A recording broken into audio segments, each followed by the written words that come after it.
The Renaissance is remembered as a turning point in European history, a moment when humanity supposedly rediscovered itself, a period associated with reason over superstition, observation over tradition, and individuality over anonymity. Art became more realistic, philosophy more human-centered, and knowledge something to be pursued rather than merely inherited. Yet this rebirth of humanity was never universal. The Renaissance expanded the idea of what it meant to be human, but it did so unevenly. While men were increasingly imagined as individuals with intellect, ambition, and potential, women remained largely confined to symbolic roles. They were present everywhere in representation, but rarely acknowledged as historical subjects in their own right. This is the central paradox of women in the Renaissance. Never before had the female form been so visible, so studied, so aestheticized. And never before had women's social, legal, and intellectual autonomy been so tightly regulated under the language of order, virtue, and morality.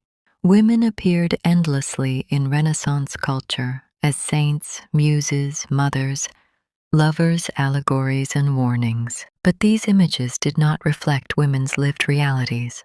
They reflected male anxieties, ideals, and desires. The Renaissance. Woman was less a person than a surface, onto which meaning was projected. To understand women in the Renaissance, we must resist the temptation to equate visibility with empowerment. Presence in art did not translate into presence in decision-making. Beauty did not equal agency. Representation did not guarantee voice. In fact, visibility often functioned as a form of control. The Renaissance celebrated the individual, but women were rarely allowed to be individuals. Their identities were relational and conditional. A woman existed as someone's daughter, someone's wife, someone's mother. Her moral worth was measured not by her actions, but by her restraint. Silence was praised as virtue.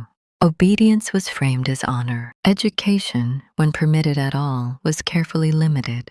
Reading might be tolerated. Writing was dangerous. Intellectual ambition was seen as unfeminine, even unnatural. A learned woman risked suspicion, ridicule, or moral judgment.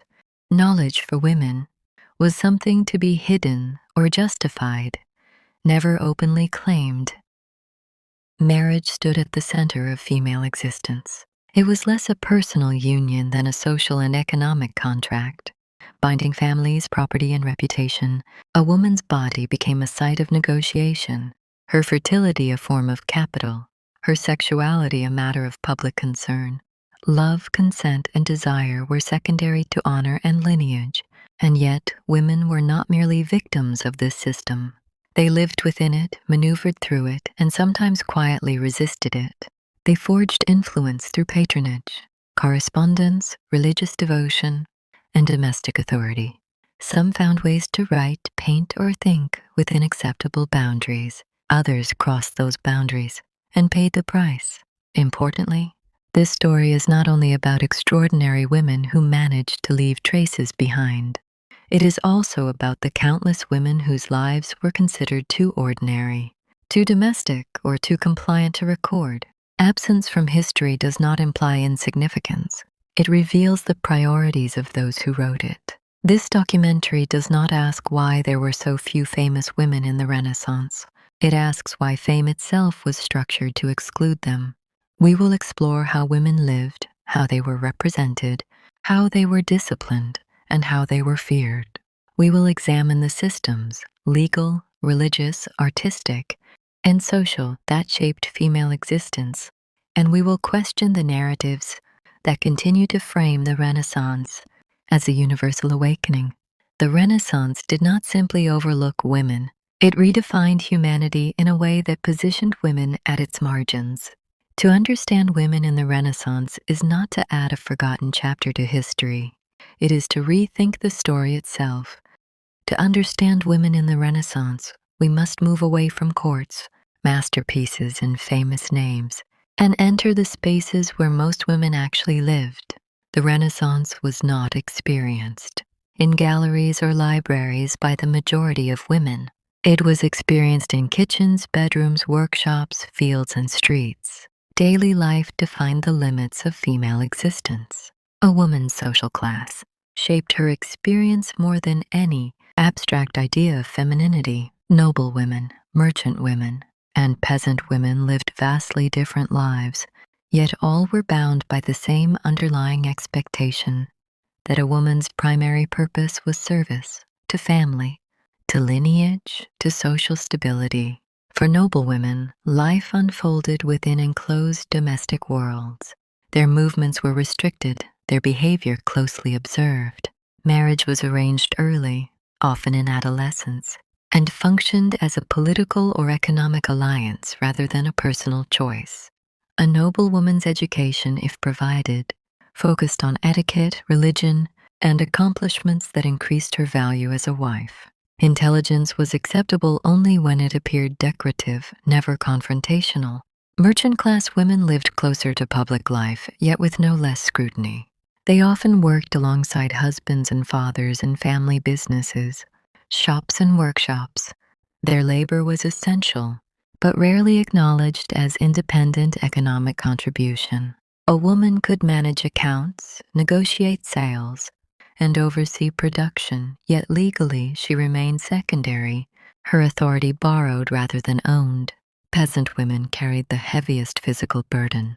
They worked the land, tended animals, prepared food, bore children, and maintained households with little separation between labor and survival.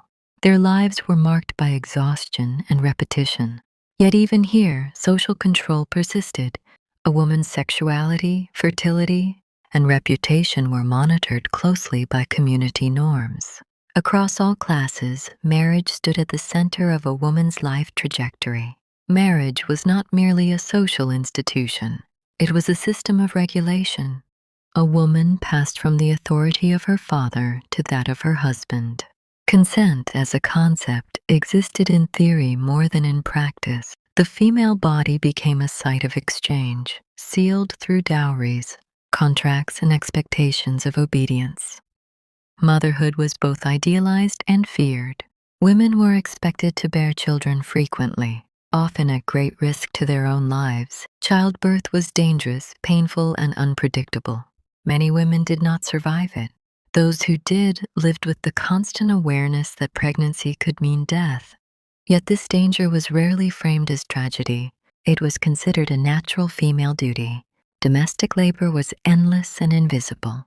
Cooking, cleaning, spinning, sewing, washing, caregiving. These tasks structured women's days but left no trace in historical records. Productivity was measured not by recognition, but by endurance. A good woman was one whose labor went unnoticed. Education was a privilege, not a right. Most women were illiterate. Those who learned to read often did so for religious purposes. Writing, especially for self-expression or intellectual argument, was discouraged. Knowledge carried risk. A woman who knew too much invited suspicion. Curiosity could be read as moral failure. Religion shaped daily rhythms and reinforced gender roles. Churches provided one of the few public spaces women could inhabit respectably. Yet even here, obedience and humility were emphasized. Spiritual devotion offered some women emotional refuge, but it also reinforced the idea that suffering was virtuous and silence holy. Honor culture permeated everyday life. A woman's reputation was fragile, collective, and easily damaged. Gossip could destroy social standing. A single accusation could follow a woman for life. Her behavior reflected not only on herself, but on her entire family. Control over women was justified as protection of honor, of order, of male authority. And yet, within these constraints, women developed strategies of survival. They formed networks with other women. They exchanged knowledge informally about childbirth, healing, food, and household management. They exercised influence subtly through emotional labor, persuasion, and negotiation. Power rarely appeared as command. It appeared as adaptation. Daily life in the Renaissance was not heroic. It was repetitive, constrained, and often brutal, but it was also complex. Women were not simply oppressed subjects frozen in passivity.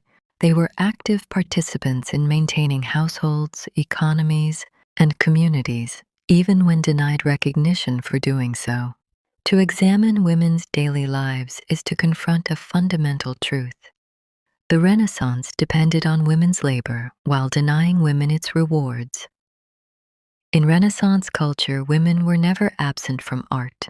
On the contrary, they were everywhere. They appeared on altarpieces, palace walls, ceilings, manuscripts, and sculptures. Their faces, bodies, and gestures became central to the visual language of the period. Yet this overwhelming presence did not reflect women's social reality. Instead, it revealed how deeply women were imagined, shaped, and controlled through representation. Renaissance art did not ask who women were, it asked what women should mean.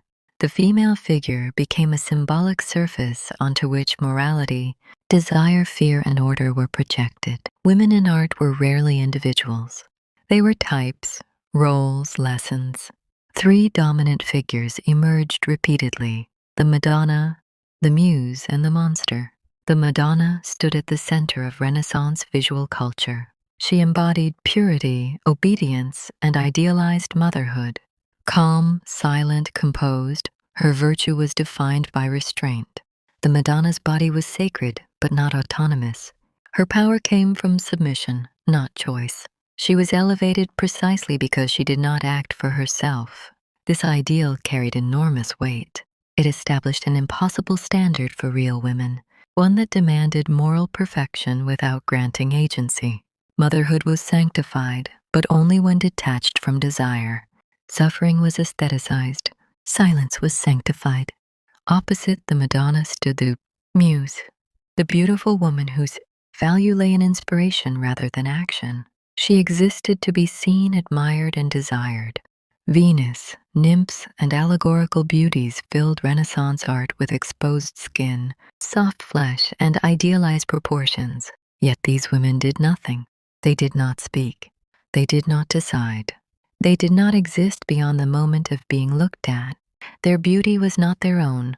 It was a resource extracted for male creativity. The female body became a site of pleasure, knowledge, and artistic mastery, but never authorship. The muse was powerful only insofar as she inspired men.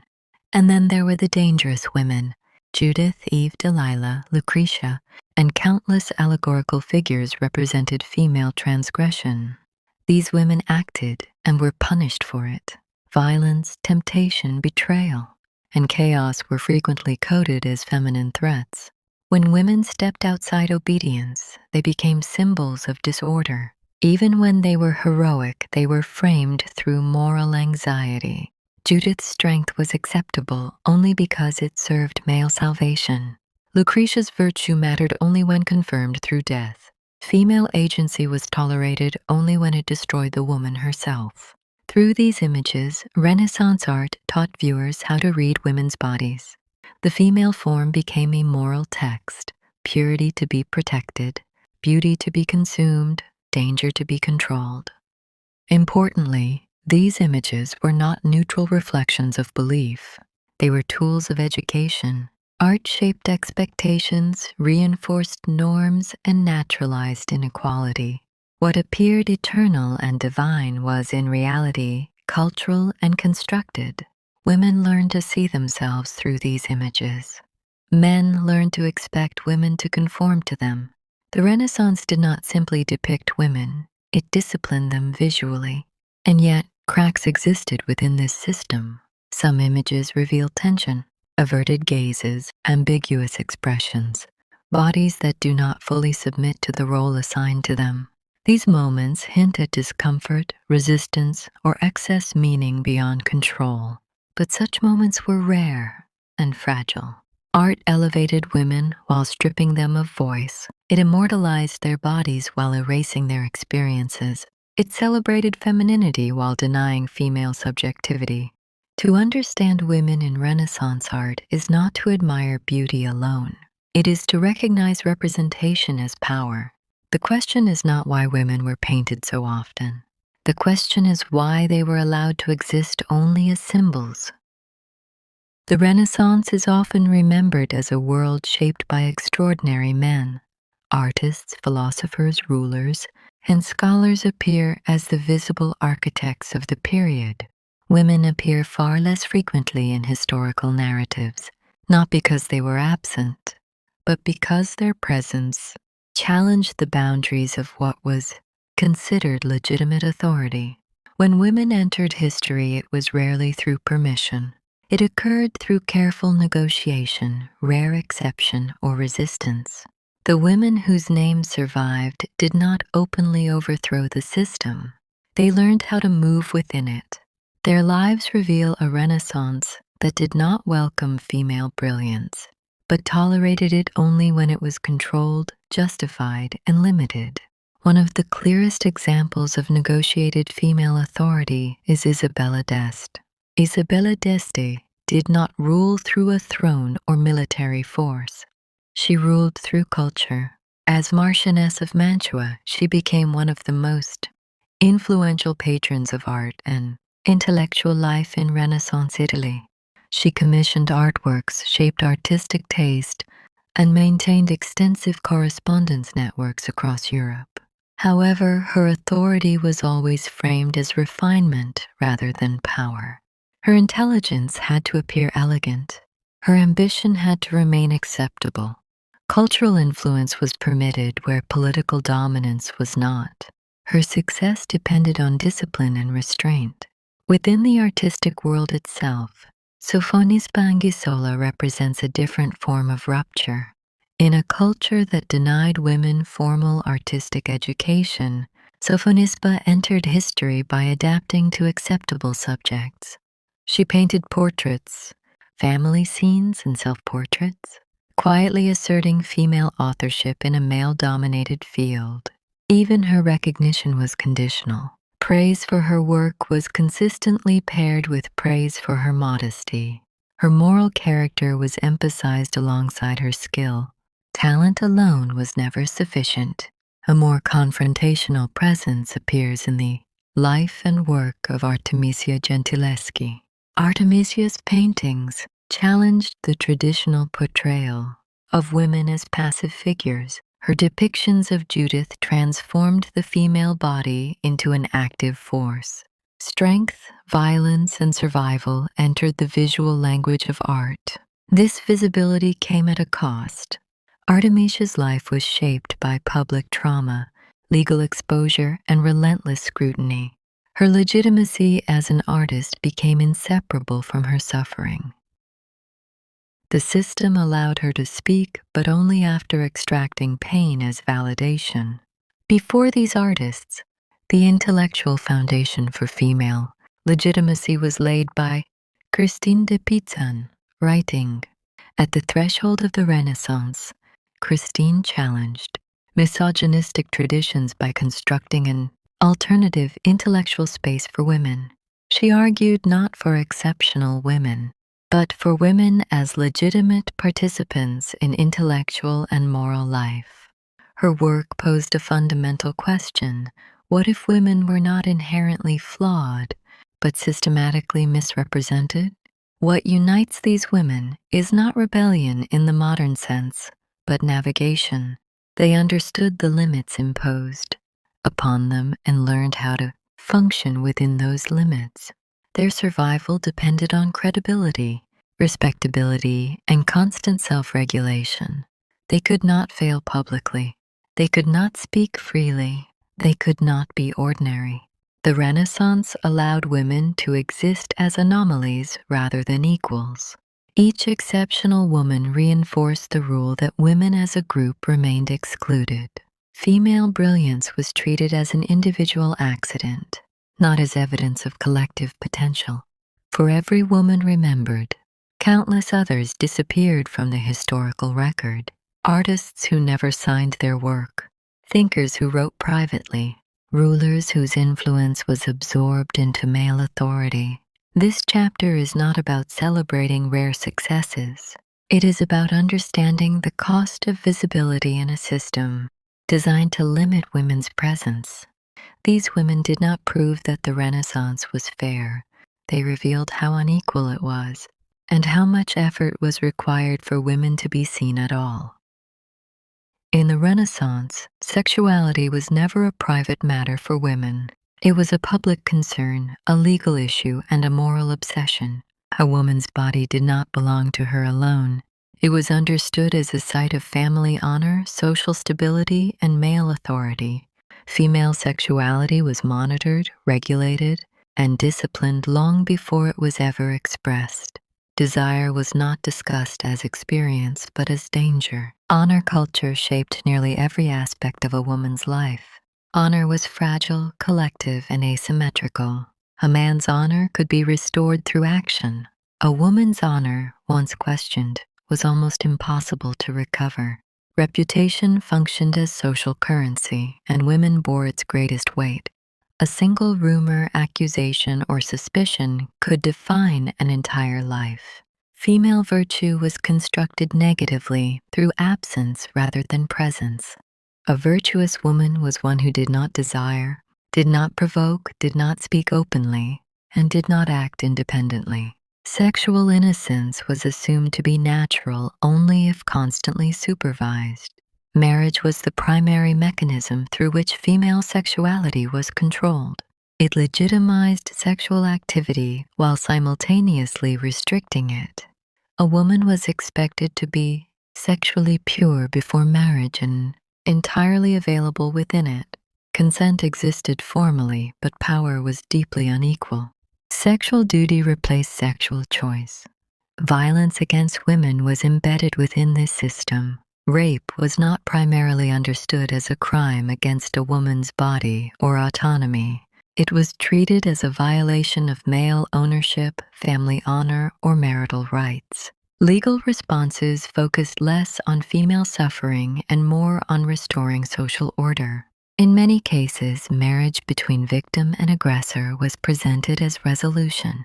Silence was encouraged and often enforced. Women who spoke about sexual violence risked further punishment. Their credibility was questioned, their morality examined, their behavior scrutinized. The burden of proof fell heavily on the victim, while male aggression was frequently minimized, excused, or normalized. Domestic violence was similarly concealed beneath ideals of discipline and authority. Physical control within marriage was often justified as correction rather than abuse. The boundary between moral guidance and violence was deliberately blurred. Religious discourse reinforced these structures. Female sexuality was framed as inherently unstable, requiring constant regulation. Women were taught to view their bodies as sources of temptation, shame, and moral risk. Suffering became proof of virtue. Endurance became spiritual achievement. At the same time, Renaissance culture was saturated with erotic imagery.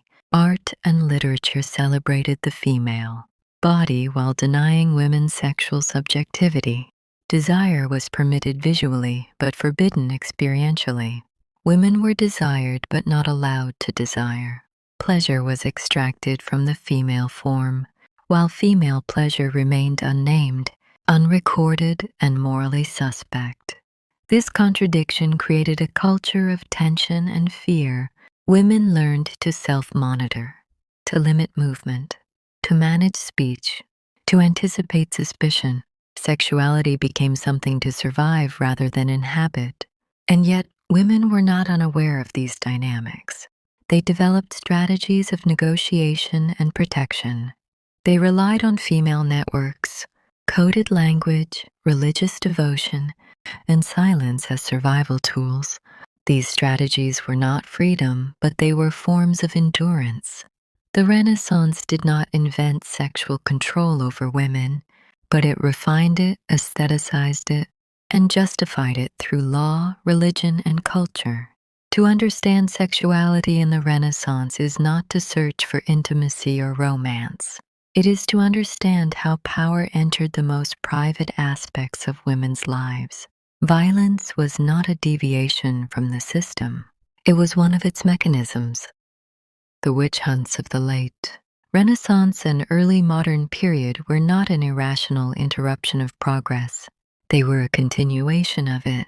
The same culture that celebrated order, reason, and hierarchy also produced one of the most violent mechanisms for disciplining women. Witchcraft was not primarily about magic, it was about control. The figure of the witch emerged at the intersection of fear and authority. She represented everything that could not be fully regulated: female knowledge, female sexuality, female speech, and female independence. The witch was not simply imagined as evil, she was imagined as autonomous. Most women accused of witchcraft were not powerful in any conventional sense. They were often poor, elderly, widowed, unmarried, or socially marginal. They lived outside male protection or supervision. Their vulnerability made them visible, and visibility made them dangerous. Midwives, healers, and women with practical knowledge of the body were especially suspect. Their familiarity with birth, death, herbs, and pain challenged male-dominated religious and medical authority. Knowledge that could not be institutionalized became knowledge that had to be destroyed. Witchcraft accusations frequently emerged from everyday conflicts: disputes between neighbors, failed harvests, sick children, sexual tension, social resentment. The accusation transformed ordinary misfortune into moral explanation. It offered society a way to assign blame without questioning structure. Women's bodies became sites of suspicion. Female sexuality was framed as unstable and excessive, capable of corrupting men, families, and communities. Desire was no longer merely sinful, it was portrayed as dangerous. The witch was imagined as sexually uncontrolled, allied with dark forces and hostile to reproduction and social order. This image justified extreme violence. Interrogation practices targeted the female body. Confessions were extracted through fear, humiliation, and physical coercion. Silence was interpreted as guilt. Speech was interpreted as deception. There was no safe position for the accused woman. The legal system did not function as protection. It functioned as amplification. Trials transformed rumor into evidence and fear into certainty. Once accused, a woman's survival depended not on truth, but on her ability to perform submission convincingly. Resistance confirmed guilt. Strength confirmed suspicion. Importantly, witch hunts did not target all women equally. They targeted women who existed at the margins of acceptable femininity.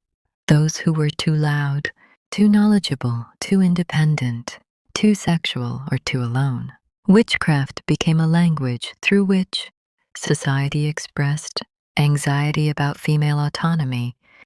The witch embodied a warning. She demonstrated what happened when women exceeded prescribed limits.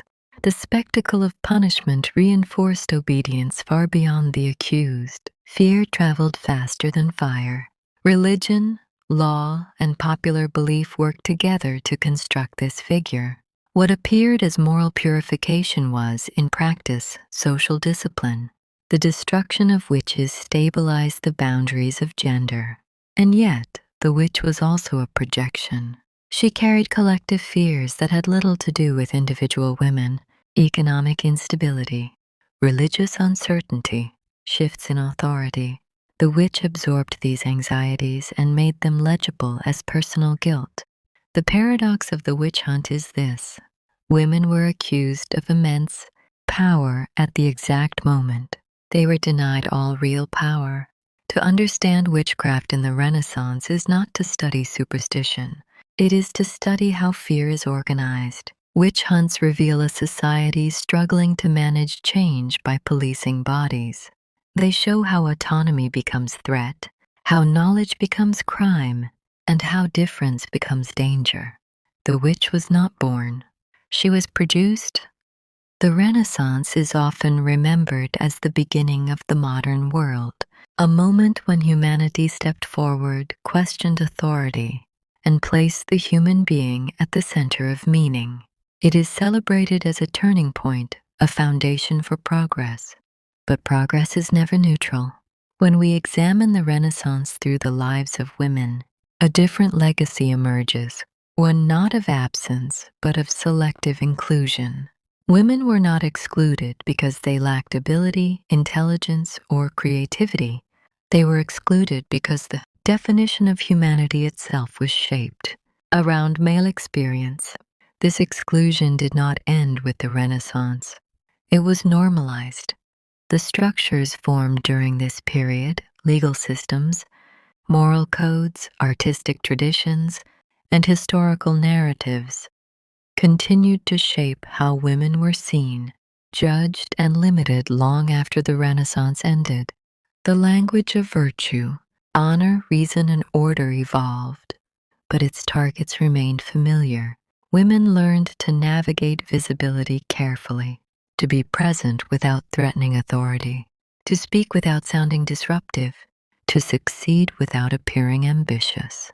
These patterns did not disappear, they adapted.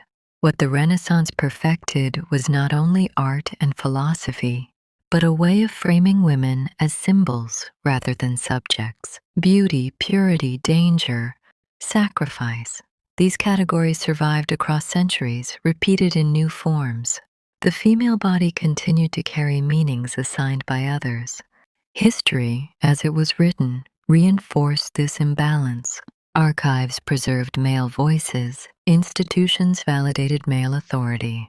Women appeared as footnotes, exceptions, or moral examples. Even when women acted, their actions were filtered through narratives that diminished intention and autonomy.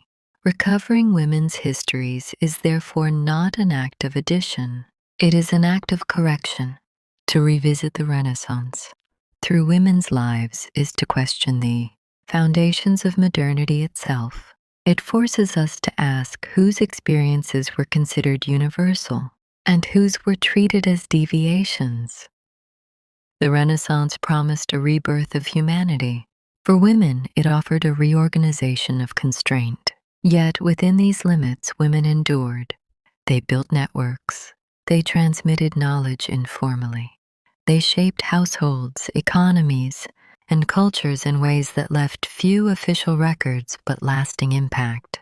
Their survival was not passive. It was active, strategic, and often invisible. The echoes of the Renaissance remain with us. Contemporary debates about women's bodies, voices, labor, and authority still carry traces of earlier frameworks.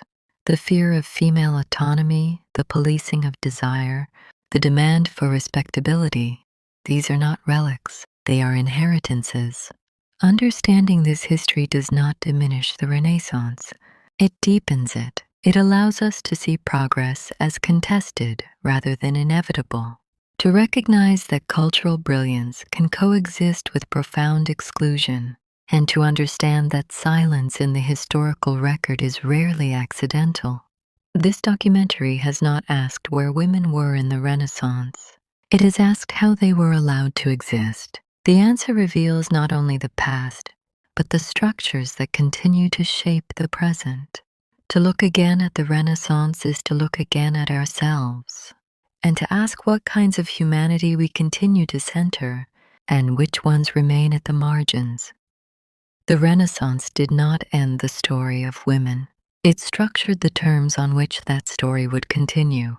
What followed was not a clean break between past and modernity, but a long continuity shaped by inherited assumptions. Ideas formed during the Renaissance about gender, reason, morality, and authority did not disappear. They were absorbed into emerging institutions, laws, sciences, and cultural norms. Modernity did not replace these structures. It refined them. Women gradually gained visibility in new ways through education, labor, and political participation. Yet this visibility was often conditional, measured, and framed by standards established centuries earlier. Rationality was still coded as masculine. Emotional labor was still feminized. Authority still demanded distance from the body. The language changed, but the logic remained familiar. Progress narratives tend to emphasize milestones, access to education, legal reforms, political rights. These gains are real and significant, but they do not erase the deeper frameworks that shape how women's voices are evaluated, how their bodies are regulated, and how their knowledge is legitimized. What we inherit from the Renaissance is not only exclusion, but method, a way of organizing humanity into hierarchies, a way of turning difference into deviation, a way of presenting inequality as natural order. This inheritance places responsibility on the present. To study women in the Renaissance is not an act of nostalgia. It is a practice of historical awareness. It asks us to recognize that categories we treat as neutral are often deeply historical, that what appears universal is frequently partial, that silence is rarely accidental. The question, then, is not whether women were oppressed in the past. The question is how the past continues to shape the present. Which voices are considered authoritative? Which forms of knowledge are trusted? Which experiences are dismissed as subjective, emotional, or secondary? These questions do not belong to history alone. They shape contemporary debates in education, politics, science, and culture. They inform how expertise is recognized, how leadership is imagined, and how autonomy is negotiated. The Renaissance taught Europe how to admire the human form. It did not teach it how to share humanity equally. That task remains unfinished. This documentary has traced women's lives not to close a chapter, but to keep it open, to resist simplified stories of progress, to insist that history is not something we move beyond, but something we carry with us. Understanding women in the Renaissance is ultimately an ethical act. It asks us to decide what we do with inherited structures, whether we reproduce them quietly or question them deliberately. The story does not end here. It continues in how we remember, teach, and imagine the human. This story does not end with the Renaissance. What ended was not women's struggle, nor women's presence, nor women's thought. What ended was an illusion, the illusion that progress is neutral, that history naturally moves toward justice, and that exclusion is accidental. The Renaissance taught Europe how to see. It did not teach it how to listen. Women were visible, studied, painted, and admired, yet their voices were filtered, regulated, and often erased. They were present in every structure that sustained society, yet absent from the structures that defined authority. This was not a contradiction. It was a design. What we inherit from the Renaissance is not only beauty, knowledge, and cultural brilliance. We inherit a way of organizing humanity, a way of deciding whose experience counts as universal and whose is treated as deviation. These frameworks did not disappear. They adapted. They survived in institutions, in language, in expectations. They survived in how authority is recognized, how credibility is assigned, how ambition is judged. They survived in silence. History does not repeat itself unchanged, but it remembers. To study women in the Renaissance is not to look backward in search of blame. It is to look carefully at the foundations beneath us, to recognize that what feels natural is often historical, that what feels inevitable was once chosen. This video has not tried to recover a lost golden age for women. There was none. It has tried to show how endurance, negotiation, and survival became the conditions of female existence, and how those conditions continue to echo. The past is not finished with us. It lives in what we teach, in what we preserve, in what we still struggle to imagine. The story of women in the Renaissance does not end here. It continues wherever history is told and wherever it is questioned.